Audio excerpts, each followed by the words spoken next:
Hi friends, ఈరోజు నేను flower hanging చూపించబోతున్నా అండి. ముందుగా మనకు క్లాత్ 3 ఇంచెస్ వెడల్పు అండ్ 20 ఇంచెస్ పొడవుతో క్లాత్ తీసుకొని 2 సైడ్స్ ఫోల్డింగ్ చేసి కుట్టేసుకోవాలి.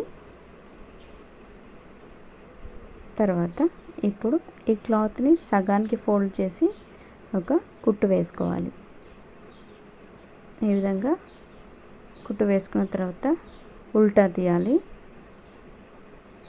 క్లాత్ని ఉల్టా తీసిన తర్వాత చిన్న చిన్న ప్రిల్స్ పెడుతూ, మనం ప్రిల్స్ పెట్టుకుంటాం కదా చిన్నగా, అదేవిధంగా ఈ క్లాత్ మొత్తము ప్రిల్స్ పెడుతూ కుట్టేసేయాలి. ఏ విధంగా మొత్తం క్లాత్ మొత్తము కుట్టేసేయాలి.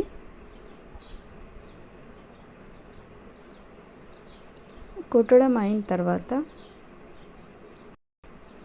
డోరీ థ్రెడ్ తీసుకొని ఆ క్లాత్కి ఒక కొన సైడు సూది దారం తీసుకొని జాయింట్ చేయాలి.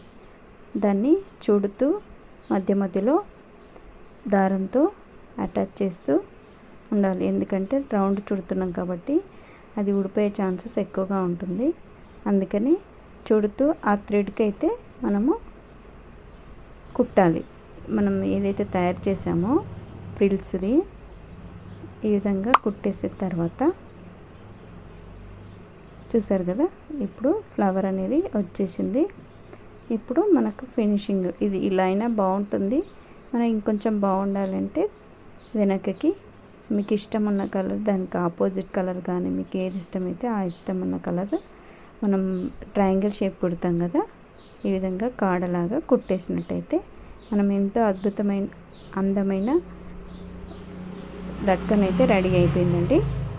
చూసారు కదా, వీడియో నచ్చినట్టయితే లైక్ చేయండి, కొత్త వాళ్ళైతే సబ్స్క్రైబ్ చేయండి. మరిన్ని వీడియోస్ కోసము మా ఛానల్ వెళ్ళి చూడండి. Thank you.